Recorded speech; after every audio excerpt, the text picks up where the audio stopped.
बरगढ़ स्थित कुर्ला ठारे परिवर्तन ट्रस्ट तरफ एक मागणा शिशु स्वास्थ्य शिविर और औषध बंटन कार्यक्रम अनुष्ठित होता। यह शिविर में अतिथि भाव बंदा सरपंच किरण प्रधान जोगदे उद्घाटन करते। यह शिविर में शिशु रोग विशेषज्ञ डॉक्टर अमित कुमार भोई जोगदे कुर्ला तथा आखपाख अंचल 250 जन शिशु को मागणा चिकित्सा सहित रक्त परीक्षा और संपूर्ण मागणा औषध बंटन कर कार्यक्रम माध्यम परिवर्तन ट्रस्ट मूल लक्ष्य जहाँकि शिशु मान उत्तम स्वास्थ्य तथा शिक्षा उपर ध्यान देवाई अंचलवासी को सचेतन कर कार्यक्रम में ट्रस्ट सदस्य समीर प्रधान, रोशन प्रधान, सूरज साहू, आनंद प्रधान, अभिलाष प्रधान, भूपति प्रधान और ग्रामवासी मैंने सहयोग करते। मो ना किरण प्रधान, मो बंदा ग्राम पंचायत सरपंच अटे। आज जन परिवर्तन ट्रस्ट तथा आम डॉक्टर अमित कुमार भोई सहायता आमर कुर्ला प्राथमिक स्कूल रे शिशु स्वास्थ्य शिविर चली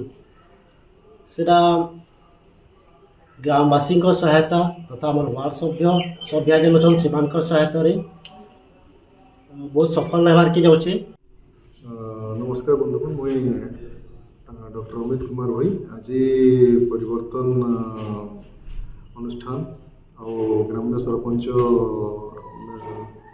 श्रीजुक्त किरण कुमार द्वारा आज गोटे मागणा स्वास्थ्य केन्द्र स्वास्थ्य शिविर कर कुर्ला ग्राम पंचायत बंदा ग्राम पंचायत कुर्ला प्राथमिक विद्यालय मत से सुजोग मत बहुत धन्यवाद।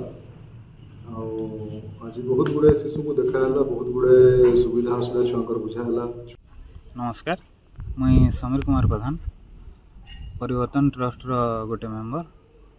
आज कुर्ला ग्राम पंचायत रे गोटे मागणा स्वास्थ्य शिविर अनुष्ठित करा जायतिला, जेनथिरे कि परिवर्तन ट्रस्ट आउ से कुर्ला ग्राम पंचायत सरपंच कर मिलित सहयोग रे से जिनिसटा हो पारी आउ एथिरे डॉक्टर अमित कुमार भोई जे कि शिशु रोग विशेषज्ञ से योगदान करी स्वास्थ्य जांच करते समस्त शिशु मानक। Bargarh जिलूर Vijay Kumar Mishra report, ever Odisha.